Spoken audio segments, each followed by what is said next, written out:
America's 250th anniversary. A Northwest Iowa town is honoring past veterans and those still serving our country today on their main streets. KTV's Taylor Deckard has more on Correctionville's Hometown Heroes Project. For one Correctionville native, she has two veterans in her family. I have Edward Botchin, who is my father, who's in the Army, and then Steve Hunwardson, very strong member in the community here. Involved in a lot of things. Steve Hunwardson served in the Vietnam War and was a longtime member of the American Legion and the Veterans of Foreign Wars. Many veterans left this small town to go serve their country. He was a great guy, a great father-in-law, and everybody loved him. It's a project coordinated by the Correctionville Potheads Committee. The name isn't what you think. They're a team of volunteers committed to beautifying Correctionville's main streets, wanting to put a patriotic flair on this year.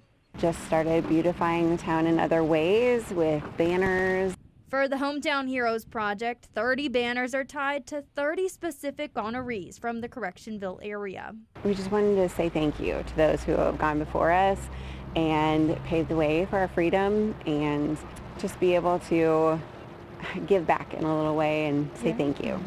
On Tuesday, the committee began lining the streets with the banners down Driftwood Street and 5th Street, including Hunwardson's. Maybe you have a veteran in your family too, someone who left home and never got the public thank you they deserved. We just wanted to do something special. So if you're making your way through Correctionville and down one of these main roads, look up for these red banners. They'll be up throughout the summer. In Correctionville, Taylor Deckard, KTIV News 4. And the banners are being hung just in time for Correctionville's Memorial Day Parade. That will be Monday, May 25th.